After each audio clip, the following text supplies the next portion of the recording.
Obrigado a você que nos assiste. No quadro Consulta ao Doutor, nós estamos recebendo a visita do médico psiquiatra Dr. Miguel Grossi. Doutor, muito prazer em tê-lo conversando com a gente. É um prazer, Gerson, estar aqui conversando com o senhor e esclarecendo algumas dúvidas para toda a população de Araguari. Responsabilidade grande porque é um médico que cuida de transtornos mentais. Doutor, o senhor é natural de onde? Gerson, eu nasci na cidade de Caratinga, Minas Gerais. É uma cidade mais ou menos do porte de Araguari, em torno de 100 mil habitantes, Sim. que fica no leste de Minas Gerais, senhor distante um pouquinho daqui. O senhor formou-se onde? Eu formei na Universidade Federal de Minas Gerais, fiz residência em psiquiatria no ano de 2008. Sim. E o que motivou o senhor a entrar para a área de psiquiatria? Gerson, é até curioso. Eu comecei a minha especialização na minha residência cursando cirurgia geral.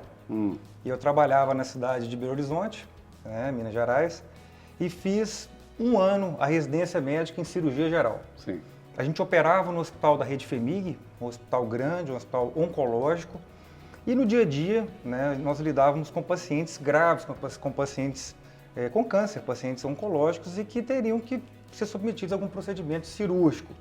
E muitas vezes procedimentos grandes, procedimentos que às vezes causavam algum tipo de mutilação no paciente. Tinha que extirpar um câncer, às vezes um membro, tirava o braço, ou às vezes fazer uma cirurgia grande no aparelho digestório, enfim.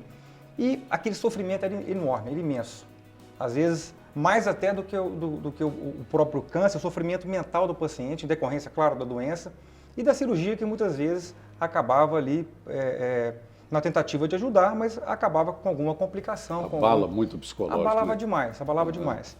E a gente recém-formado, isso no ano de 2006, 2007, nós recém-formados, não tínhamos ali experiência, aquele know-how médico, para lidar com todo aquele transtorno mental, com aquele sofrimento. Sim.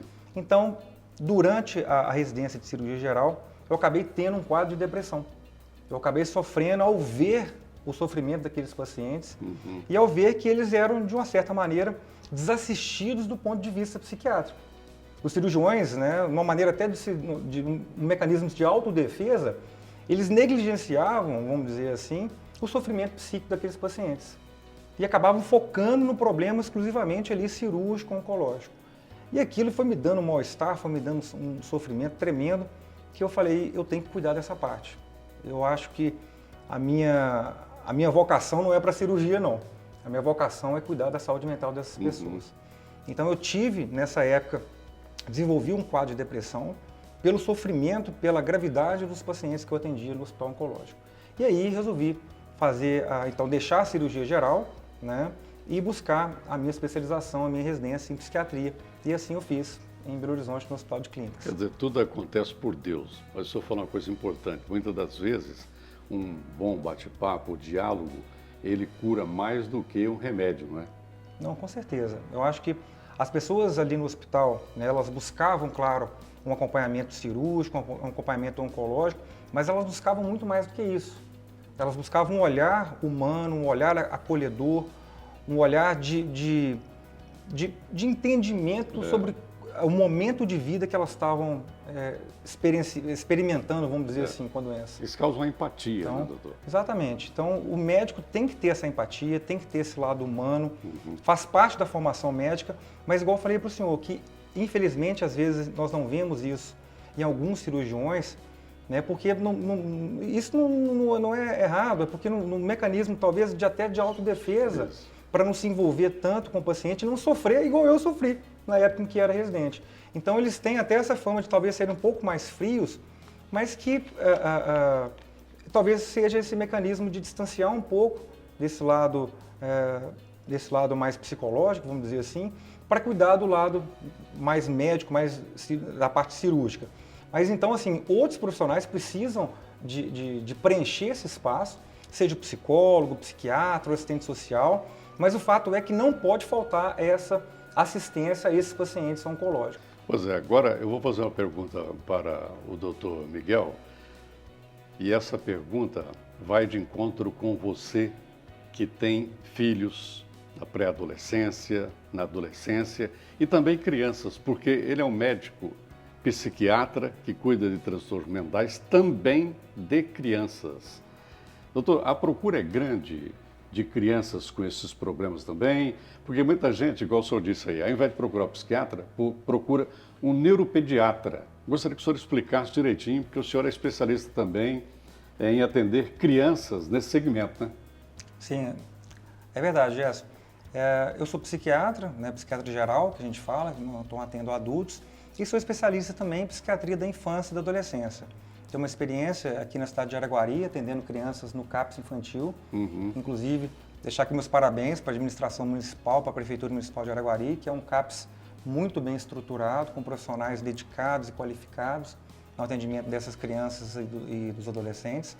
Então, realmente há essa confusão entre qual médico procurar. Eu vou no psiquiatra infantil, né, ou eu vou no neuropediatra. E até é plausível essa dúvida da população, porque muitas doenças são, vamos dizer assim, intercambiáveis entre as especialidades, né? Por exemplo, o transtorno do espectro autista, que é o quadro de crianças que têm uma dificuldade na socialização e crianças que têm comportamentos, interesses restritos, né, repetitivos, elas podem ser tratadas tanto pelo psiquiatra como pelo neuropediatra. Entendi. Da mesma forma que como outras patologias, como o TDAH, que é o transtorno de déficit de atenção e hiperatividade, que é uma doença também que pode ser tratada pelo neuropediatra ou pelo psiquiatra infantil. Acontece que os transtornos do desenvolvimento, de um modo geral, então quando a criança ela não atinge os principais marcos do desenvolvimento, por exemplo, a linguagem, que tem que começar já as primeiras palavras, primeiro o balbuciar, né, como mamã, papá, já ali aos 6, 7, 8 meses, e as primeiras palavrinhas aos 12 meses. Então, a criança que não atinge esses marcos do desenvolvimento, ou que ela demora a atingir, ou a criança que atingiu aquele marco, começou a falar, depois ela regrediu, ela parou de falar, é um indicativo que ela deve procurar um profissional dessa área. Então, e pode procurar o psiquiatra da infância e da adolescência, nós somos especialistas nessa avaliação. E quando procurar, né, Gerson, assim, eu acho importante a população saber quando procurar, então, o psiquiatra da infância e da adolescência. Então, quando o filho apresenta qualquer alteração do desenvolvimento, e quando a gente fala em desenvolvimento, desculpa te cortar, Gerson. Não, tá, então, continua. Quando a gente fala no desenvolvimento, a gente está falando do desenvolvimento neurológico, desenvolvimento comportamental, o desenvolvimento social, psicológico, afetivo, qualquer atraso, qualquer prejuízo desse desenvolvimento, ela deve procurar um psiquiatra infantil. Da mesma forma, alterações de comportamento, a criança está agressiva, a criança está irritada, ela não está sabendo lidar com as emoções, não dorme direito, o sono está agitado, né? Ou a criança não aprende na escola, ou está dando trabalho na escola, mas não é um trabalho qualquer. É a criança que não para quieta, que conversa o tempo todo, que joga objetos em outras crianças, que perturba o ambiente escolar e que o professor às vezes realmente não está dando conta daquele aluno. Então, chegou a hora da mãe procurar um especialista. Tem um transtorno, então. Ela tem um transtorno. Pode ter, né, pode ser diagnosticada com algum transtorno. Então, nós vamos avaliar, nós vamos pedir, na grande maioria das vezes, nós temos que trabalhar. Eu posso dizer que 100% das vezes, nós vamos trabalhar com outros atores, né, com outros profissionais da saúde mental, né, o psicólogo infantil, o assistente social, somatória, né? O terapeuta ocupacional, o enfermeiro. Então, são vários profissionais atuando em prol daquela criança, daquele adolescente com algum tipo de sofrimento. Hoje, o Dr. Miguel Grossi atende na clínica Humane, em Araguari, né? Gostaria até que o senhor deixasse o telefone da secretária para alguém que interessa em marcar uma consulta, né? Ligar para o senhor. Qual que é o telefone? Vai ser um prazer, Sr. Gerson. Aqui nós atendemos então na clínica Humane, aqui na cidade de Araguari, que fica na rua Joaquim Aníbal, número 204, aqui no centro, próximo à PAI, próximo à Igreja do Rosário. O telefone é o 3513-2213. Será um prazer atendê-los aqui, tanto pacientes adultos como pacientes do público infanto-juvenil. Foi muito bom conversar com o senhor. Eu que agradeço. E até uma próxima oportunidade, viu? Um abraço para vocês, estou à disposição. Um grande abraço.